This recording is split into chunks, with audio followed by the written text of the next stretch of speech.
Hi there, my name is Dave, and I really like wine. I love wine. I love drinking wine. I love talking about wine. I love tasting wine like we're going to do today.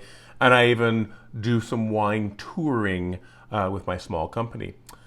Today's wine is from Tenuta Fanti, and it is a Poggio Torto Toscano. So it's a Tuscan red blend.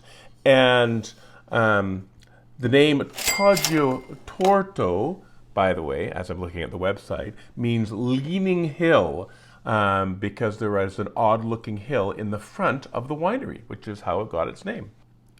This wine is a blend of Sangiovese, Merlot, Cabernet Sauvignon, and Syrah. So one Italian grape and three different grapes.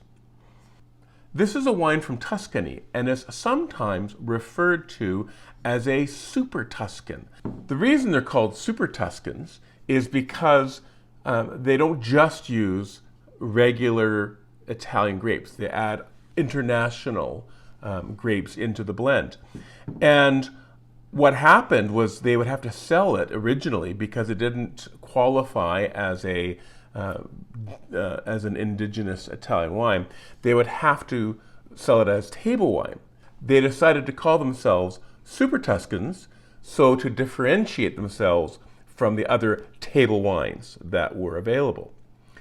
Nowadays, they either use the Bulgari designation or they use the IGT designation, which stands for Indicazione Geografica Tipica, which is definitely above Italian table wine.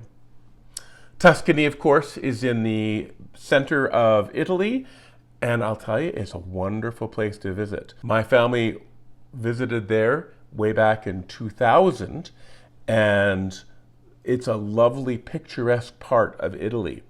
So looking forward to tasting this Poggio Torto from Tuscany.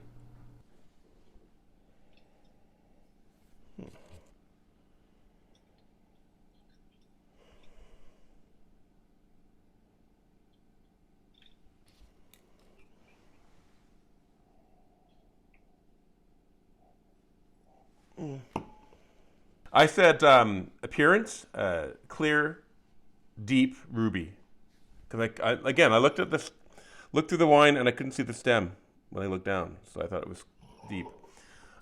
Clean. I thought it was medium intensity, but I thought it was very complex nose because I was smelling as it opened up more and more things to me. So I got raspberry, first off, raspberry for sure, plum, little red cherry, blueberry, and then green pepper and fig, and then a little black pepper.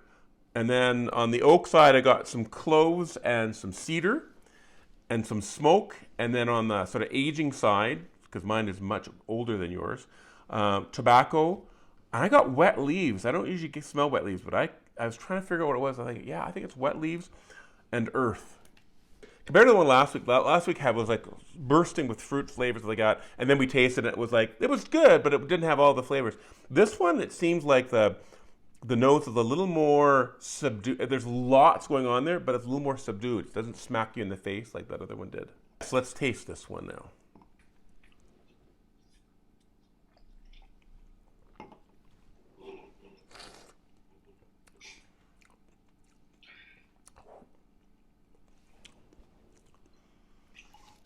I thought dry. I said medium plus acidity and medium plus tannins. And I thought tannins were quite high in it. I said high alcohol, it's 14.5%. Sorry, I win that one. Medium plus body, I thought like it was, just felt really like nice mouthfeel of it. In my mouth, it's just like, oh yeah, that's nice. Nice texture in my mouth. I said medium plus intensity of flavor. And I said a medium finish.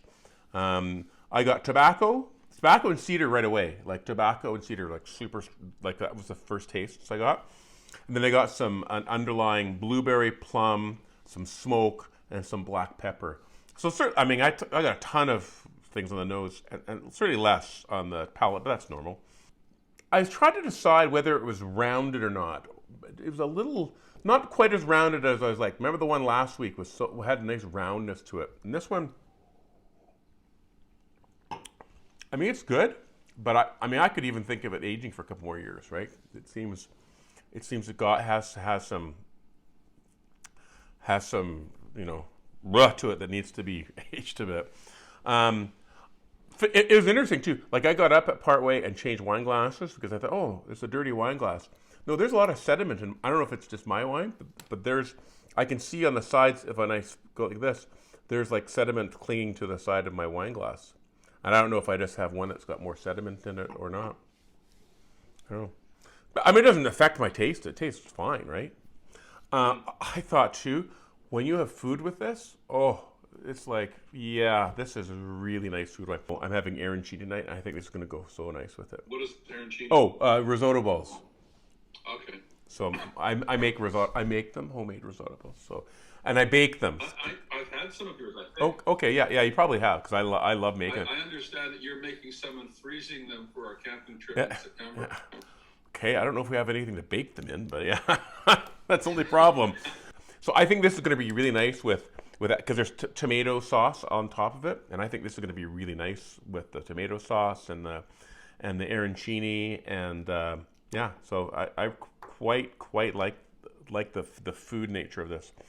I thought it was balanced. The length was okay. I thought it was intense. I thought it was complex. I rated it as a very good wine.